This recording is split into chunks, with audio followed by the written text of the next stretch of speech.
नमस्कार दोस्तों, स्वागत है आप सभी को इस वीडियो में। आज के इस वीडियो में हम लोग कम्युनिटी हेल्थ नर्सिंग का आगे का क्वेश्चन कंटिन्यू करेंगे, जिसमें कि हम लोग 193 क्वेश्चन इस टॉपिक से देख चुके थे। इस पीडीएफ से इस टॉपिक का और भी क्वेश्चन देखे हैं, लेकिन इस पीडीएफ से हम लोग इससे पहले का क्वेश्चन देख चुके हैं। आज इससे आगे का क्वेश्चन करेंगे और इसका और कुछ क्लासेस चलेंगे, उसके बाद हम लोग नया टॉपिक पर आ जाएंगे। तो चलिए हम लोग बिना देरी के स्टार्ट करते हैं। और जो भी कैंडिडेट अभी तक भी क्लास नहीं ज्वाइन किया है, क्योंकि अब तो बहुत सारा वैकेंसी आ रहे हैं और इसमें ऐसे में अगर आपका तैयारी नहीं रहते हैं तो सिर्फ फॉर्म भर देने से कुछ होगा नहीं, क्योंकि उसमें आपको नौकरी के लिए मेरिट लिस्ट तक पहुंचना पड़ेगा, रिजल्ट लाना पड़ेगा, रिजल्ट में भी बेहतर नंबर, ताकि आप मेरिट लिस्ट तक पहुंचे। तो इसके लिए आपको इस नंबर पर कॉल करके व्हाट्सअप करके क्लास में ज़रूर जुड़ जाइए। 70 50 87 29 96 इस नंबर पर कॉल करके व्हाट्सअप करके आप लोग क्लास में जुड़ जाइएगा। आपको डेली क्लासेज मिलेंगे। जैसे ही आप क्लास में जुड़ते हैं, सारे टॉपिक का नोट्स आपको उसी समय मिल जाते हैं और डेली क्लास आपको मिलते रहते हैं। सारे इन्फॉर्मेशन भी वैकेंसी को लेकर जो भी अपडेट आते हैं वो भी आपको बताते रहते हैं। तो चलिए हम लोग क्वेश्चन को स्टार्ट करते हैं। और बहुत सारे स्टूडेंट ज्वाइन भी है क्लास में।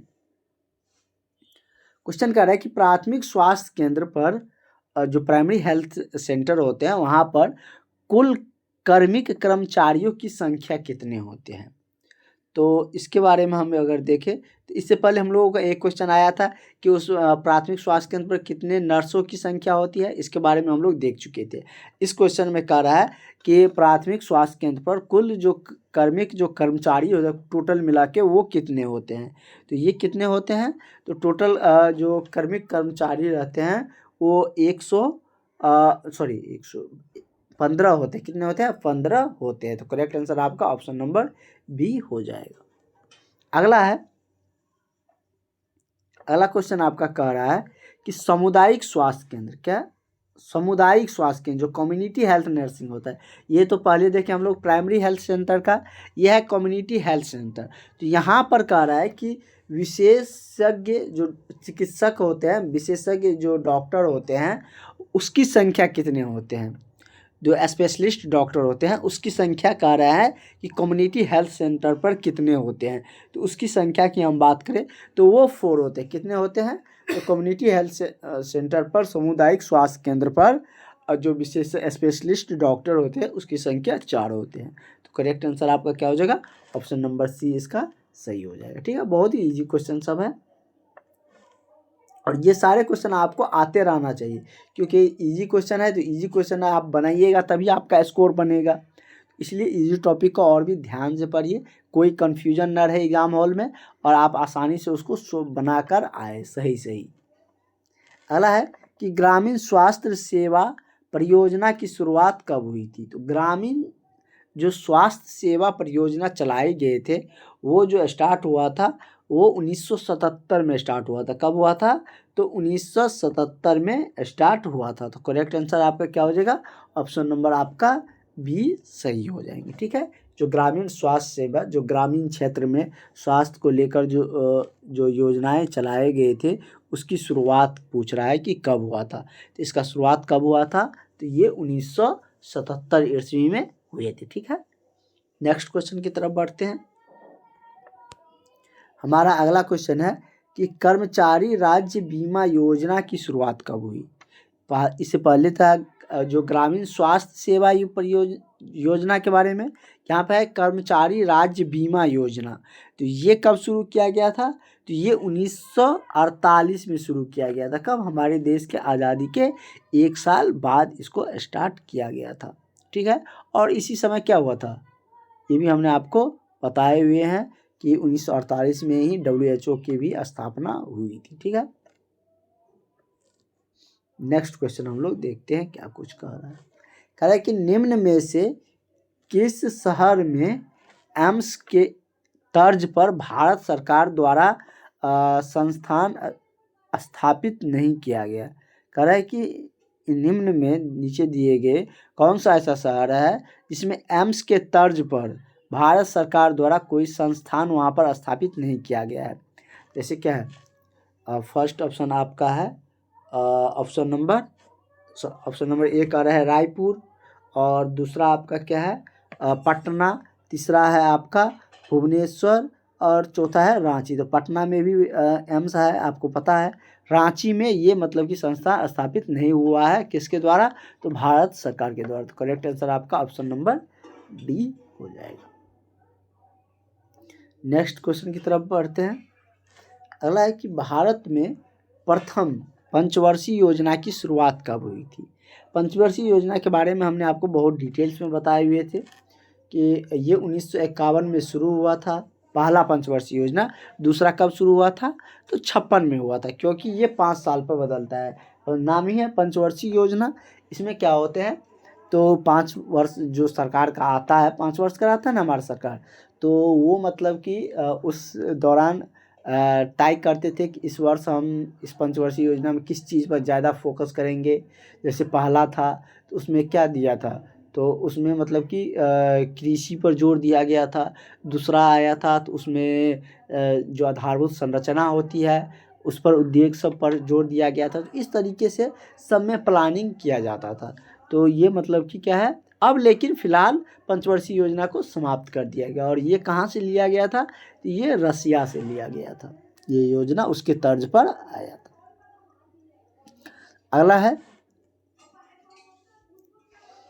और आप सब अगर उसके बारे में पढ़े होंगे, जैसे यहाँ पर दिया है कि भारत में 12वीं पंचवर्षीय योजना की समय अवधि क्या है, और यही सबसे लास्ट पंचवर्षीय योजना है। इसके बाद कोई पंचवर्षीय योजना नहीं चला है। 2012 से 17, 12 से 17 के बीच में ये योजना चला था, मतलब कि कौन, तो 12वीं पंचवर्षीय योजना। और इसके बाद पंचवर्षीय योजना को समाप्त कर दिया गया। ये नहीं कि सरकार अब नहीं रहा था 5 वर्ष, मतलब ये एक योजना था, इसको समाप्त कर दिया। सरकार तो अभी भी 5 वर्ष के लिए ही बनते हैं हमारे यहाँ, ठीक है। तो करेक्ट आंसर क्या हो जाएगा आपका? ऑप्शन नंबर डी इसका सही हो जाएगा। नेक्स्ट क्वेश्चन है कि कौन सी पंचवर्षीय योजना के अंतर्गत नर्सों के कार्य समूह का गठन किया जाता है? करें, इसमें से कौन से पंचवर्षीय ऐसी योजना था जिसमें कि नर्सों के कार्य समूह का गठन किया गया? तो हम आपको बता दिए थे कि सब पंचवर्षीय योजना में अलग अलग कार्य होते थे और इससे रिलेटेड थे आप लोगों से, इसीलिए पंचवर्षीय योजना पर क्वेश्चन बार बार आपको देखने को मिल रहे थे। यहाँ पर आ गया ना कि मतलब कि पंचवर्षीय योजना के अंतर्गत ही नर्स के कार्य समूह का क्या किया गया था, तो गठन किया गया था। जैसे पहला है 8वीं पंचवर्षीय योजना, 9वीं, 10वीं या 11वीं में थी। ये कब किया गया था?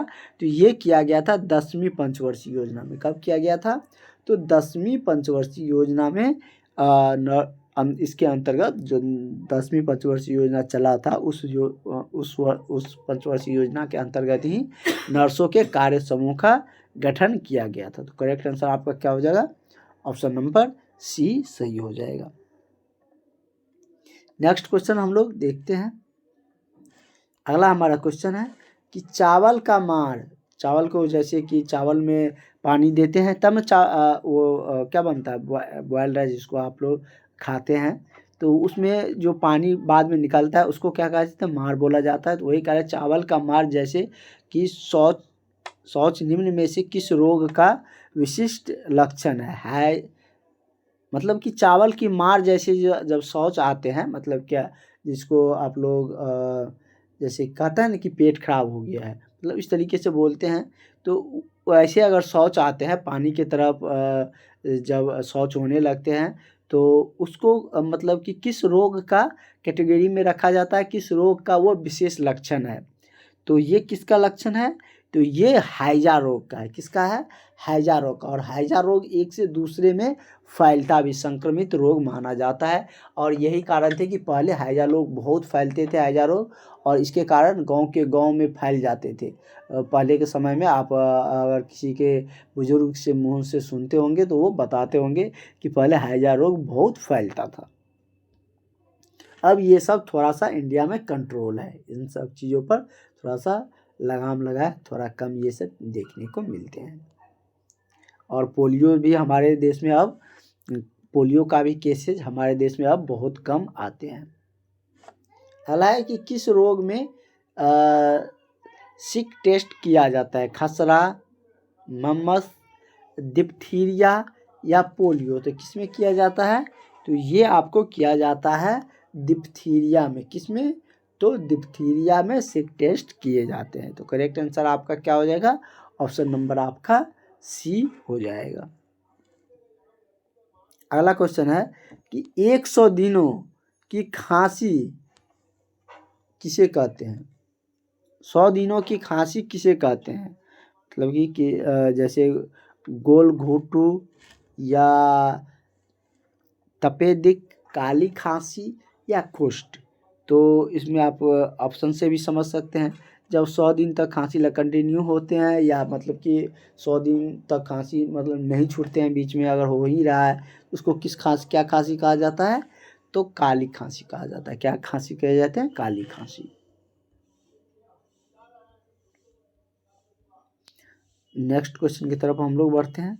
हमारा अगला क्वेश्चन है कि पोलियो का उद्भवन काल होता है कितना दिनों का, 1 से 3, 5 से 7, 7 से 10 या 14 से 21, ये कितने दिनों के होते हैं।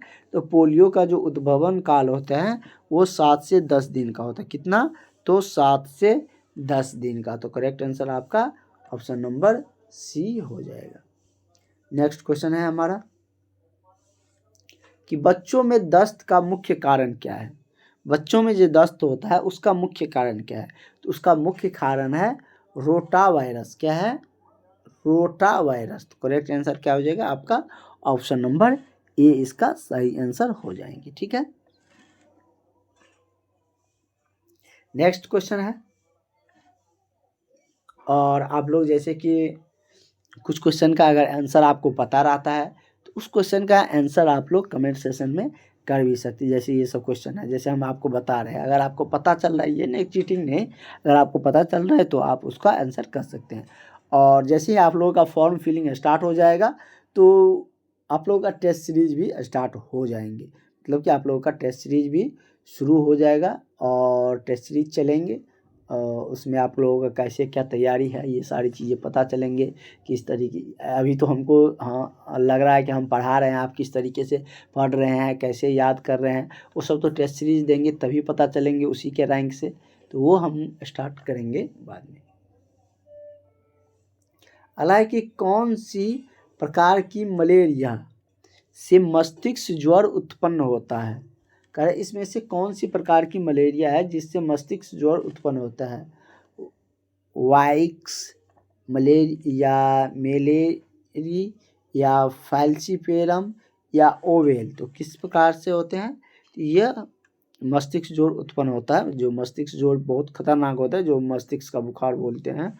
तो ये मतलब कि कह रहा है कि किस प्रकार की मलेरिया से मस्तिष्क ज्वर उत्पन्न होता है। मलेरिया का भी बहुत सारा प्रकार होते हैं, तो मतलब कि बहुत दिनों तक बुखार हो जाते हैं तो उससे मलेरिया का शिकायत हो जाते हैं।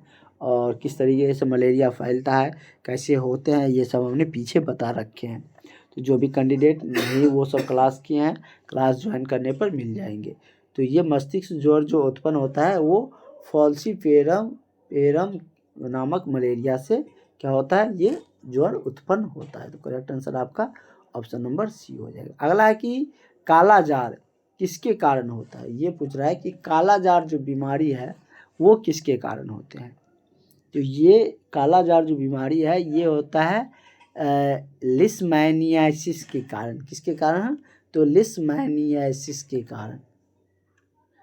तो करेक्ट आंसर आपका क्या हो जाएगा, ऑप्शन नंबर ए।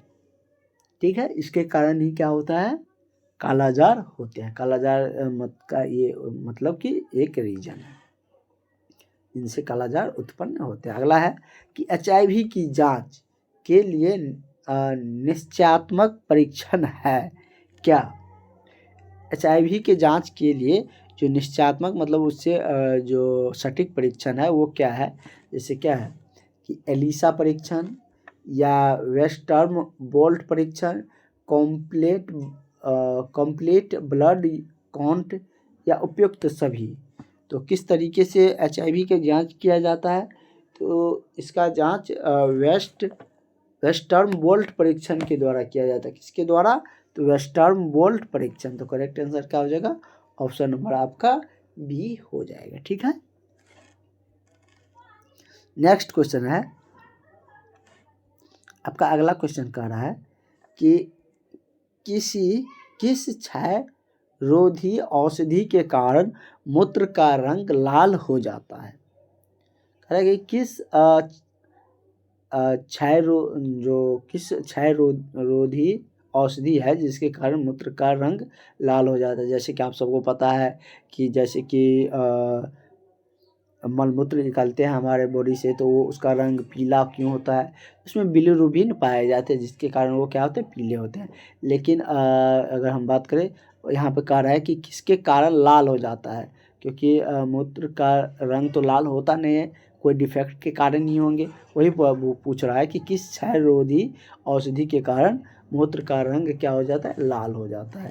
तो ये किसके कारण होते हैं, तो ये आपका रिफाइम्पिसिन के कारण होता है। किसके कारण, रिफाइम्पिसिन के कारण। तो करेक्ट आंसर आपका ऑप्शन नंबर डी हो जाएगा। आपका अगला क्वेश्चन है कि जल की कठोरता को हटाने हेतु किसका प्रयोग किया जाता है।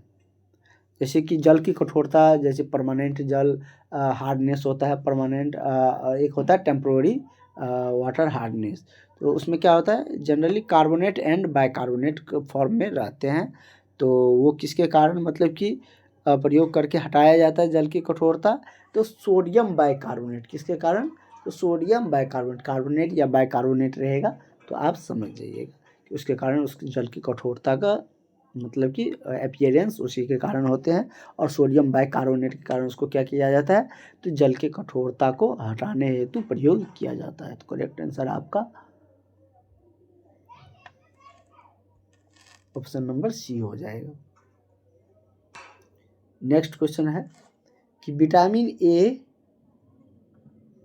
सुरक्षात्मक कार्यक्रम के अंतर्गत विटामिन ए की पहली खुराक दी जाती है। कह रहा है कि विटामिन ए सुरक्षात्मक कार्यक्रम के अंतर्गत विटामिन ए की पहली खुराक दी जाती है 50,000 यूनिट की, 1 लाख या 2 लाख या 3 लाख तक। कितनी यूनिट की दी जाती है, तो ये 1 लाख यूनिट की दी जाती है। कितना का, 1 लाख का। करेक्ट आंसर आपका ऑप्शन नंबर क्या हो जाएगा, बी सही हो जाएगा। अगला क्वेश्चन है कि राष्ट्रीय कैंसर दिवस प्रतिवर्ष मनाया जाता है। तो राष्ट्रीय कैंसर दिवस जो मनाए जाते हैं वो प्रतिवर्ष कब मनाया जाता है, तो ये 7 नवंबर को मनाया जाता है। कब मनाया जाता है, तो 7 नवंबर को प्रतिवर्ष क्या मनाया जाता है, तो हमारे राष्ट्र में मनाया जाता है कैंसर मतलब दिवस। ये राष्ट्रीय पूछ रहा है, इंटरनेशनल या वर्ल्ड लेवल पर नहीं पूछ रहा है। तो हमारे राष्ट्र में कब मनाया जाता है, राष्ट्रीय कैंसर दिवस 7 नवंबर को मनाया जाता है। मनाने का क्या मतलब कि उसमें कैंसर के रिगार्डिंग जागरूकता फैलाने के लिए। ठीक है। नेक्स्ट क्वेश्चन है कि राष्ट्रीय मानसिक स्वास्थ्य कार्यक्रम की शुरुआत की गई। तो राष्ट्रीय मानसिक स्वास्थ्य कार्यक्रम की जो शुरुआत है वो कब किया गया था, तो 1982 में। कब किया गया था, 1982 में। करेक्ट आंसर आपका ऑप्शन नंबर क्या हो जाएगा, बी इसका सही आंसर हो जाएंगे। अगला क्वेश्चन है कि काला जार में निदान हेतु प्रयुक्त कीट क्या होता है। काला जार के निदान के लिए प्रयुक्त इसमें से जैसे कीट पहना जाता है ना, तो वही कह रहा है कि कौन सा कीट उसके लिए प्रयुक्त होता है। तो कौन सा है, तो RK39 कीट उसके लिए प्रयुक्त माना जाता है। कौन, तो RK39 कीट। करेक्ट आंसर आपका ऑप्शन नंबर सी हो जाएगा। नेक्स्ट क्वेश्चन की तरफ हम लोग बढ़ते हैं। अगला क्वेश्चन है कि चिकन पॉक्स क्या है, चिकन पॉक्स में उत्पन्न चकत्तों का क्रम होता है, किस तरीके से क्रम होता है। तो जैसे इसमें दिया है 4 इसमें टर्म दिया है, तो कह रहा है कि वही किस टर्म में, किस क्रम में वो उसका चकत्ता का जो क्रम है वो होते हैं। तो चकत्ता के जो क्रम होते हैं चिकन पॉक्स में वो कैसा होता है, तो सबसे पहले मेक्यूल होते हैं, उसके बाद पेप्यूल होते हैं, उसके बाद वेसिकल होते हैं, उसके बाद क्या होता है, स्कैब होते हैं। तो इसका करेक्ट आंसर क्या हो जाएगा, ऑप्शन नंबर ए हो जाएगा। यही इसका क्या है, क्रम है, सही क्रम इसका यही है। क्या क्या, तो मैक्यूल, पैप्यूल, उसके बाद क्या होता है वेस्किल, उसके बाद escape. Correct answer option number A आपका सही हो जाएगा। अगला क्वेश्चन की तरफ हम लोग बढ़ते हैं। कह रहे कि पल्स पोलियो का प्रथम चरण कब मनाया आरंभ हुआ। तो पल्स पोलियो का प्रथम चरण जो आरंभ हुआ था ये हुए थे 9 दिसंबर सन 1995 को और 26 जनवरी 1996, मतलब कि आरंभ हुआ था 9 दिसंबर पल्स पोलियो का प्रथम चरण 9 दिसंबर 1995 और 26 जनवरी 1996 को। तो करेक्ट आंसर आपका क्या हो जाएगा, ऑप्शन नंबर आपका ए सही हो जाएगा। ठीक है। हालांकि डॉट्स प्रणाली की सफलता घटकों का निर्भर करता है, मतलब डॉट्स प्रणाली की जो सफलता है उसका घटक निर्भर करती है किस पे, राजनैतिक एवं प्रशासनिक सिद्धांत पर या प्रत्यक्ष निरीक्षण उपचार पर या गुणवत्तापूर्वक औषधि के आबाधित पूर्ति के लिए या उपयुक्त सभी।